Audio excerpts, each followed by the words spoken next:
बिस्मिल्लाहिर्रहमानिर्रहीम। Basic concept of vectors का topic जो है वो हमारा चल रहा था। उसमें हमने वेक्टर की डेफिनेशन को बहुत अच्छे तरीके से अपनी पिछली वीडियो में डिस्कस किया था। जिन लोगों ने अभी अभी मेरे चैनल को ज्वाइन किया है उनके लिए मैंने लिंक जो है वो वेक्टर की डेफिनेशन के हवाले से वो डिस्क्रिप्शन में दे दिया है, आप उस पर जाकर वीडियो देख सकते हैं। तो चलें हम अपने आज के टॉपिक की तरफ आते हैं। आज जो टॉपिक हमने डिस्कस करना है वो है रिप्रेजेंटेशन ऑफ वेक्टर, जिसको हम कहते हैं वेक्टर का इजहार। इस टॉपिक में हम देखेंगे कि वेक्टर को ज़ाहिर किस तरह किया जा सकता है या कौन सा तरीका है, कौन सी मेथडोलॉजी है जिस तरीके से हम वेक्टर्स को ज़ाहिर करेंगे। तो बेसिकली मैं आप लोगों को बताता चलूँ कि वेक्टर को ज़ाहिर करने के या वेक्टर को रिप्रेजेंट करने के दो तरीके होते हैं। एक को हम कहते हैं सिंबॉलिक रिप्रेजेंटेशन और दूसरे तरीके को हम कहते हैं ग्राफिकल रिप्रेजेंटेशन। अब ये जो दोनों तरीके हैं ये सब्स्टिट्यूट के तौर पे इस्तेमाल नहीं हो सकते, मतलब ये दोनों ही बहुत अहम हैं और दोनों ही ज़रूरी हैं। ऐसा नहीं हो सकता कि हम सिंबॉलिक रिप्रेजेंटेशन को यूज़ करें as a substitute over the graphical representation, ऐसा पॉसिबल नहीं है। हमें दोनों का ही इस्तेमाल करना पड़ेगा। तो हम देखेंगे सबसे पहले कि सिंबॉलिक रिप्रेजेंटेशन जो है वो क्या होती है। सिंबॉलिक रिप्रेजेंटेशन बेसिकली क्या है, ये एक तरीका है जिसमें हम किसी सिंगल वेक्टर को नाम देते हैं और वो नाम जो है वो अल्फ़ाबेट्स हो सकते हैं, अंग्रेजी के ABCD कुछ भी है। डेफिनेशन आप देख रहे हैं, symbolic representation is a way of naming any vector by a single alphabet. किसी भी अल्फ़ाबेट से हम उसे नाम दे सकते हैं, वेक्टर A, वेक्टर B, इस तरीके से। तो इसको हम कहते हैं सिंबॉलिक रिप्रेजेंटेशन या अलामती इजहार। अब ये जो सिंबॉलिक रिप्रेजेंटेशन है इसके भी फिर कैटेगरीज हैं, हम उसको देखेंगे। वो क्या है, एक है सिंबॉलिक रिप्रेजेंटेशन इन बुक्स और symbolic representation by hand writing. अब ये दोनों जो कैटेगरी हैं इसमें आपको नाम से ही जाहिर हो रहा है। इन बुक्स से मुराद कि आपकी जो प्रिंटेड बुक्स हैं, जी हाँ, जो बुक्स हैं, या मैं इसको इस तरीके से लेता हूँ कि कोई भी जब भी हमने वेक्टर को कंपोज्ड फॉर्म में रिप्रेजेंट करना होगा तो हम किस तरीके से करेंगे। हम क्या करते हैं, हम उसमें बोल्ड फेस करैक्टर यूज़ करते हैं। अगर आप लोगों ने MS वर्ड यूज़ किया है तो उसमें देखा होगा कि कोई टेक्स्ट लिख के जब हम उसे बोल्ड कर देते हैं तो जो बोल्ड लेटर होता है वो बाकी टेक्स्ट से ज़्यादा डार्क और थोड़ा साइज में भी बड़ा होता है। तो इस तरीके से हम उसको बोल्ड कर देते हैं जब भी हम कंपोज्ड फॉर्म में रिप्रेजेंट करेंगे या बुक्स के अंदर हम प्रिंटेड फॉर्म में रिप्रेजेंट करेंगे किस चीज़ को, वेक्टर्स को।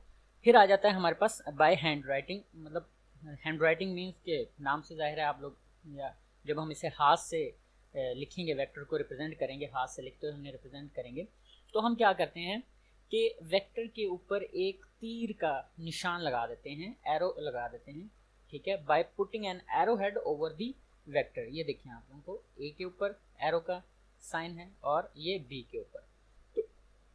तो ये है सिंबॉलिक रिप्रेजेंटेशन। मुझे उम्मीद है आप लोगों को बहुत अच्छे तरीके से समझ आ गई होगी सिंबॉलिक रिप्रेजेंटेशन क्या होती है। अब हम चलेंगे दूसरा मेथड जो था वेक्टर रिप्रेजेंटेशन का, जो कि था ग्राफिकल रिप्रेजेंटेशन। हम देखेंगे कि ग्राफिकल रिप्रेजेंटेशन क्या होती है। ग्राफिकल रिप्रेजेंटेशन बेसिकली ग्राफिकली तरीके से या pictorial way to represent the vector होता है, ठीक है। ग्राफिकली हम वेक्टर को एक डायरेक्टेड लाइन सेगमेंट से जाहिर करेंगे, जी हाँ, directed line segment with an arrow head. तो यहाँ पे जो अहम बात है वो ये है कि लाइन जो है वो स्ट्रेट होनी चाहिए, लाइन कर्व नहीं होनी चाहिए।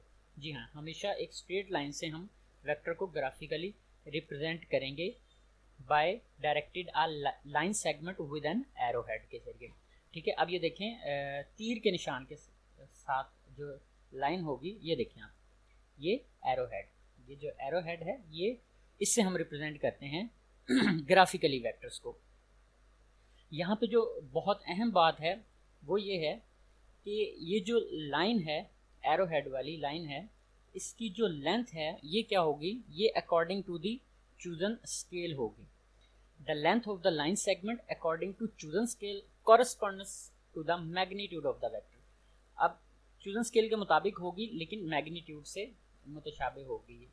अब मैं आप लोगों को यहाँ पे जो सबसे अहम बात है वो है चूजन स्केल।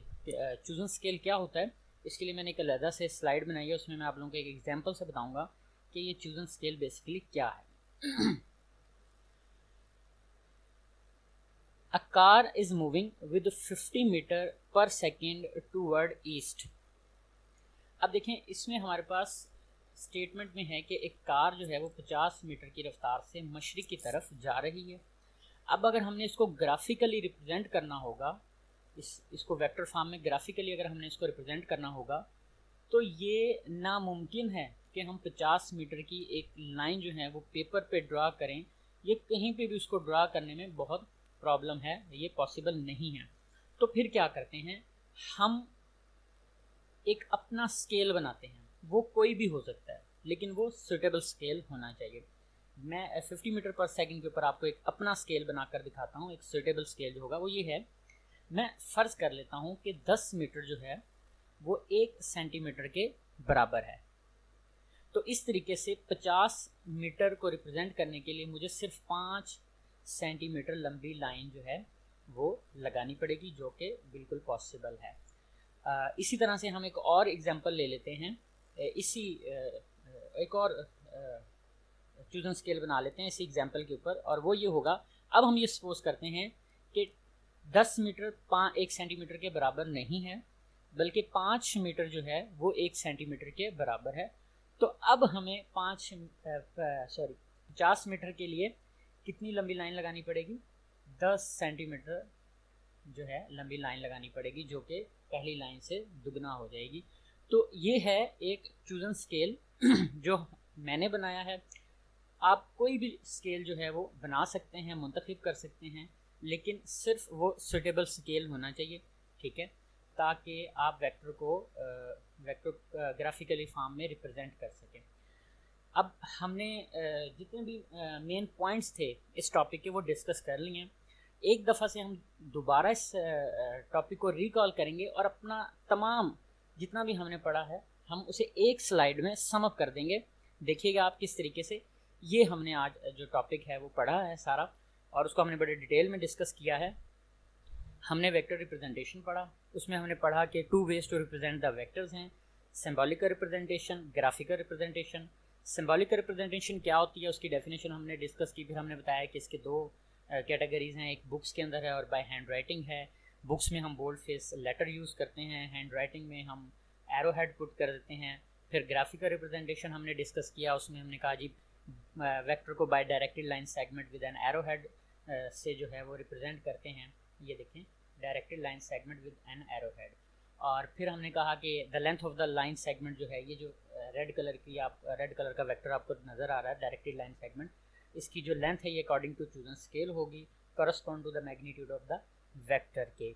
और चूजन स्केल क्या है उसको भी हमने बड़े डिटेल में डिस्कस कर लिया है। तो मुझे उम्मीद है कि आज का लेक्चर आप लोगों को बहुत अच्छे तरीके से समझ आ गया होगा। एक दफ़ा आप इस लेक्चर को सुनें, उसके बाद आपकी टेक्स्ट बुक में जो लिखा हुआ है उसे आप रीड करें, और फिर एक बार दोबारा इस लेक्चर को आप सुने। तो मुझे उम्मीद है कि आपको ये लेक्चर बहुत अच्छे तरीके से प्रिपेयर हो जाएगा और शायद आपको दोबारा इसके ऊपर ज़्यादा एफर्ट ना करनी पड़े। अगर आप लोगों को ये लेक्चर पसंद आया तो चैनल को सब्सक्राइब करें और बेल आइकन को ज़रूर दबा दें, ताकि नेक्स्ट वीडियो जो भी अपलोड हो उसका नोटिफिकेशन जो है वो आप लोगों को मिल जाए। Thank you.